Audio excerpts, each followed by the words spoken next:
If you're in the UK, you already know what Sainsbury's is, but for those of you not in the UK, Sainsbury's is basically a national supermarket chain. It's nothing special, it's where a lot of people do their weekly, monthly or daily shops. And over the last couple of years, I've noticed that they've started to introduce cuts that are clearly marketed towards those who like to barbecue. They've done big dino ribs, I did a video on that, you can watch that here. And this year, they have introduced what they're calling a Boston butt. Boston butt pork shoulder joint. So this is pretty small. I picked this up from my local Sainsbury's, and really this is just their pork shoulder joint, which they've been carrying for years with the skin or rind taken off, and pretty badly, to be honest. Labeled as a Boston butt at a slightly different price point, but I'll get into the detail of that later and give you my opinions on whether it's actually worth buying this or not. Anyway, we're gonna get this seasoned up, smoke this on the Weber kettle, and hopefully make up some nice pulled pork sandwiches. So we're gonna make up our rub first. I'm just gonna take an old shaker bottle, get myself a shot glass for measuring, and I'm gonna make up a basic SPG or salt, pepper, garlic, and that's gonna be 2 parts pepper, 1 part Diamond Crystal Kosher salt, and about half a part granulated garlic. Nice and simple rub. And this pork shoulder or Boston butt doesn't look like it needs any trimming, so I'm just gonna put it on this tray, season it on this tray. That way I can take it out to the Weber and don't have to wash down my chopping board. And yeah, as you can see, this has got a little bit of a fat cap on it. It's been scalped a little bit here, very thin fat cap here, but this was the best one on the shelf. I really went through probably 15 or so of these before I found this one. They pretty much all had this fat cap removed. And obviously at some point there was skin on here, and they've just come in and taken that off so it can be sold as more of a smoking joint and differentiate it from their regular pork shoulder, which is skin on. And I'll get into the pricing a bit later, but initial thoughts for me is if you want a pork shoulder to smoke and you're not going to your local butcher or not going to an online specialist, for me personally, I would rather buy the one with the skin on that's literally sat next to it on the same shelf, remove the skin myself and do a better job at it, turn that skin into some nice crackling, and then smoke the pork shoulder. That's if I just wanted to do regular pork and I wasn't keeping the skin on for any other reason. What I am going to do is just take this real thick, hard bit of fat down a little bit, just so it's a little bit more uniform. And obviously no binder needed, plenty wet, just came out of a backpack. And then I'm going to hit it pretty heavily with my SPG. And that is pretty much it. This can hang out here for a little bit and we'll go outside and fire up the Weber.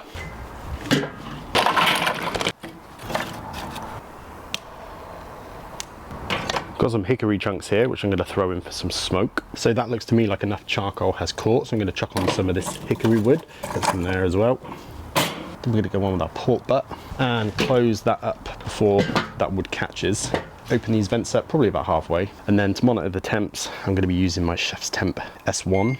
This just means I can go inside, edit videos, just do other stuff, and this is just going to alert me on my phone if and when the temps on this drop. But for now, I'm just going to try and dial this in with these vents. I've got the bottom vents about half open, and I'll just use this top vent to control the airflow and ultimately the heat. Probably come back in about 4 or 5 hours, and we're going to be aiming for about 120 Celsius or 250 Fahrenheit.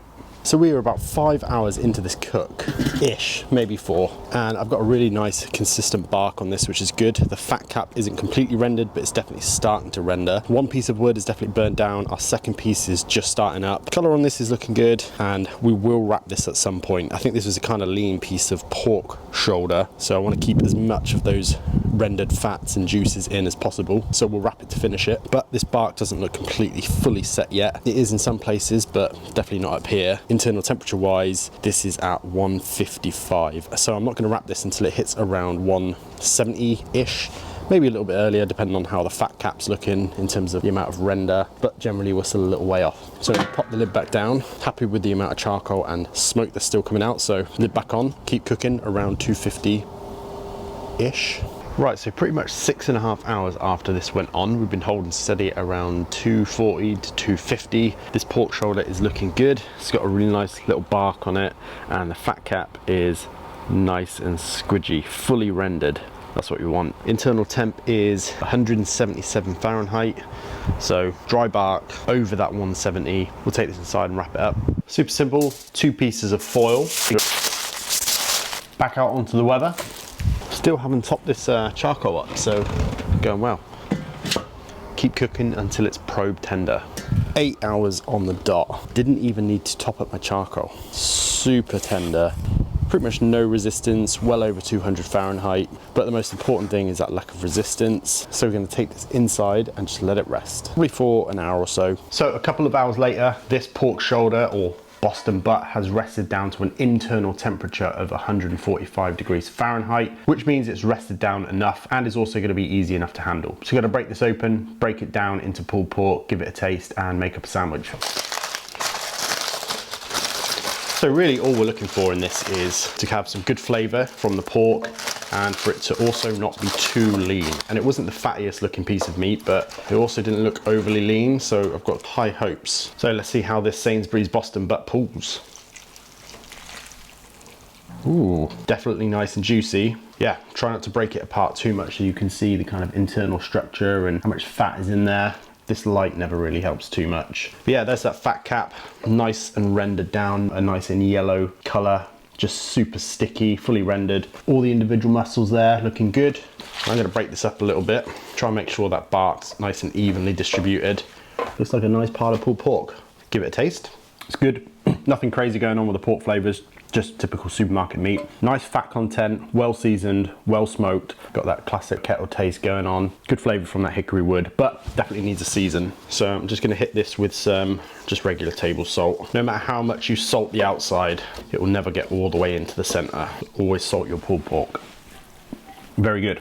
So I'm gonna make up a classic pulled pork sandwich. This is Sloppy Juan sauce from Zavala's Barbecue. Really enjoying this at the moment, but you can use whatever you want. Just a touch of that over the top, nothing too much. I don't like crazy saucy pulled pork. Just something to kind of hold it all together a little bit better, add some sweetness, add some other flavors. So I'm gonna make up a pulled pork sandwich the way I like it. So I'm going down with a potato bun. This is the Ted's potato bun from last week's video. Hit that with a healthy mound of pulled pork, some sweet white onion, and this is not the same as a brown onion. I get these from Ocado. Then some pickles, and these are actually from that burger video as well. Top that off and you got yourself a pretty hefty pulled pork sandwich.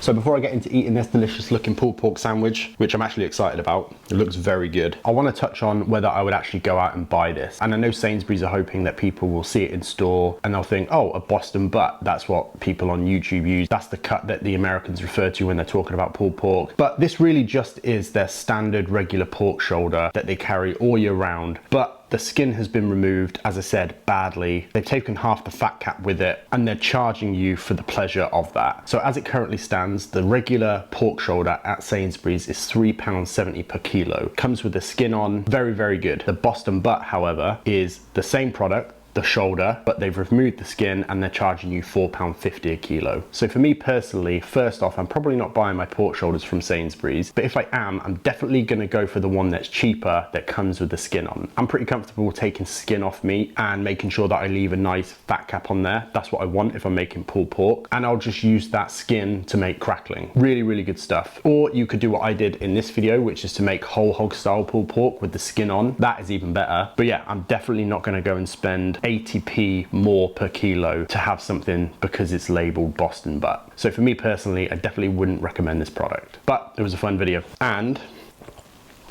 made a very, very good pulled pork sandwich. So yeah, I pretty much polished that whole sandwich off. It was very good. That Zavala sauce is great. Do yourself a favor, probably give this one a miss, although this is probably really good for someone who is really new to barbecuing and just wants to pick up some pork from their local supermarket really easily. For those of you that are a bit more experienced, I would avoid it. So if you like this video, please like, comment, subscribe, do all those things. It really, really does help me out. And I'll see you next week for another video.